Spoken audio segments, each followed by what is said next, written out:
وانيد سلامي صاحبي الكسو دوادا Somali Recap maanta waxaan sharxi doonaa filin aad iyo aad u xiiso badan kaasoo lagu magacaabo The Thinning haddaba waa kan filinkiye daawo oo taxadarna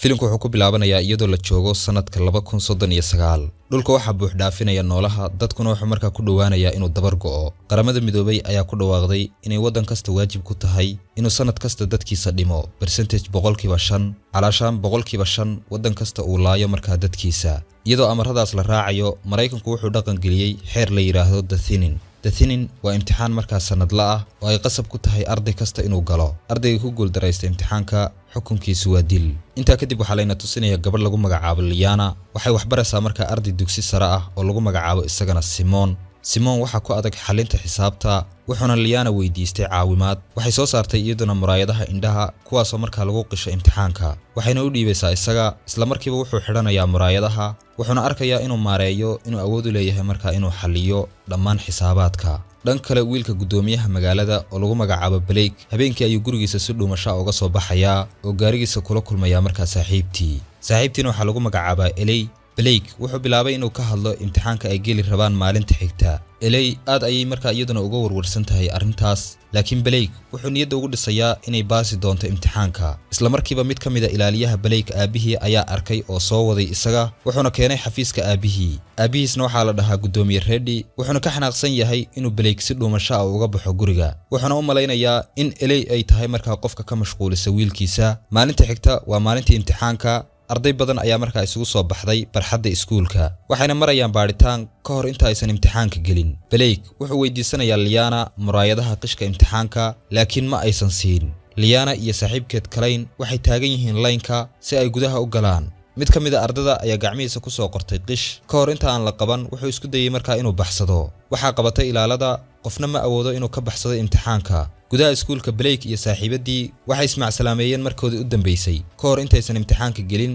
isla markiiba imtixaanka ayaa bilowday waxayna haystaan 2 saacadood inay ku dhameeyaan imtixaanka qof kasta wuxuu bilaabay inuu ka shaqeeyo imtixaanka Liana waxay ka shaqeysay dhammaan su'aalaha imtixaanka si dhib la'aan ah waana qofkii ugu horeeyay ee dhameeyay imtixaanka saaxiibkeed Klein wuxuu u muuqdaa inuu imtixaanku ku adag yahay markuu imtixaanku dhamaaday isla markiiba waxay heleen natiijada macalinka fasalku wuxuu bilaabay inuu yeeriyo dhammaan ardada ku dhacday imtixaanka ardaduna way murugaysan yihiin mid walba iyaga kamida wuxuu rajaynayaa inuu baaso kuwa ku guul dareystay imtixaanka waxa la kacaysa markaa ilaalada way ooyaan wayna iska celiyaan waardiyayaasha qaarkoodna waxay isku dayeen inay baxsadaan waardiyaha ayaa garaacaya arday kasta oo isku dayaya inuu iska caabiyo nasiib wanaag Liana Klein iyo Blake way ku baaseen imtixaanka laakiin daqiiqadii u dambeysay Blake saaxiibadii waxa yeeriyay macalinka sida darteed waardiyayaasha ayaa la baxay isla markiiba Blake wuxuu wacay aabihii oo wuxuu ka codsaday inuu caawiyo Elay oo ah markaa saaxiibadii si kastaba ha ahaatee aabihii kama uusan yeelin isagoo markaa leh sharcigu waa isku mid qof kasta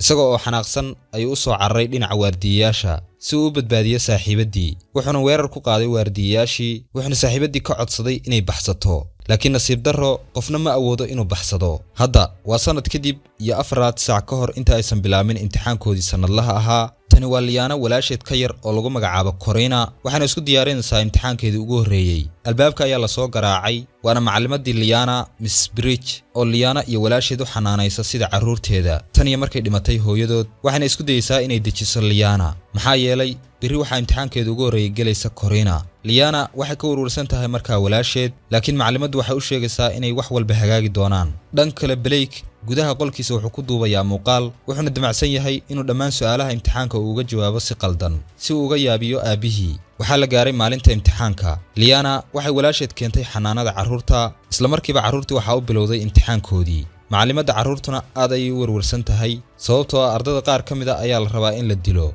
ugu dambeyntii Corina way baastay Liana iyo Klein waxay galayaan imtixaankoodii iskuulka dhan kale gudoomiyuhu wuxuu helayaa muuqaalkii uu duubay wiilkiisu wuuna xanaaqay isla markiiba wuxuu wacay maamulihii imtixaanka kaasoo lagu magacaabo Mason wuxuuna ku amray inuu baasiyo Blake iyadoo aan loo eegayn dhibcaha uu keensaday natiijooyinka imtixaanka ayaa la yeeriyay waxaana soo baxday in Liana ay ku dhacday imtixaanka Miss Bridge ayaa joojisay waardiyaha iyadoo u sheegaysa inay Liana tahay ardayadeeda ugu wanaagsan si kastaba ha ahaatee natiijadu waa kama dambe dambays lamana bedeli karo. Miss Bridge waxay Liana siisay kaadh fure si ay albaabka ugu furato haddii ay chance ku hesho inay baxsato. Blake wuxuu la yaaban yahay inuusan imtixaanka ku dhicin maadaama uu rabay inuu dhaco. dhanka kale ardadii gudubtay waxay tagayaan xafladda iskuulka si ay ugu dabaaldegaan natiijooyinkooda. dhanka kale gudoomiyihii ayaa khudbad jeedinaya si uu ugu dhawaaqo inuu yahay musharax madaxweyne ee dalka Mareykanka. Blake wuxuu dhageysanayaa khudbadda aabihiis isagoo xafladda jooga. kadib wuxuu ka soo dhuumanayaa xafladda wuxuuna si dhuumasho ah ku soo gelayaa hoolka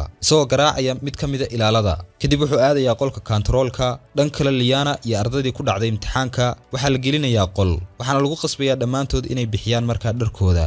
kadib Liana iyo kuwa kale waxaa loo qaadayaa qol ay ilaaladu rabaan inay ardada ku dilaan cirbad sun ah. si lama filaana Blake ayaa jaraya korontada taasoo iskuulka oo dhan ka dhigaysa mid mugdi ah. iyagoo fursadda ka faa'iideysanaya ardadii la rabay in la dilo waxay isku dayayaan inay baxsadaan laakiin midna kuma guulaysan Liana mooyaane. waxayna isticmaashay kaadhkii furaha ay macallimadeedu soo siisay waxayna ka soo baxsatay qolkii. wax yar kadib Mason oo ahaa gudoomiyihii imtixaanka ayaa yimid qolka wuxuuna waardiyaashii weydiistay in loo xisaabiyo ardada waxaana la ogaaday in Liana ay maqan tahay. waxayna bilaabeen markaas inay raadiyaan. Blake wuxuu helayaa Liana wuuna caawinayaa waxayna labadoodu gelayaan god si ay isugu qariyaan. intaa kadib waxay raacayaan fiilooyinka shabakadda si ay u aadaan qolka serverka halkaas oo ay ka fiirin karaan natiijooyinka imtixaankooda. dhanka kale iskuulka waa la xiray gebi ahaanba. gudoomiyaha ayaa wacay Mason si markaa uga wareysto xaaladda. dhanka kale Liana iyo Blake waxay soo gaareen qolka serverka laakiin nasiib darro waardiye ayaa taagan. intaa waxaa dheer kaarkii furaha ay Liana wadatay wuu ka soo dhacay intii ay baxsadka ku jireen. si kastaba ha ahaatee Liana waxay maaraysay inay hesho furaheeda. dib ayay u soo laabatay waxayna soo aaday qolka serverka. wax yar kadib Mason ayaa loo sheegayaa in Liana ay isticmaalayso mid ka mid ah furayaasha macallimiinta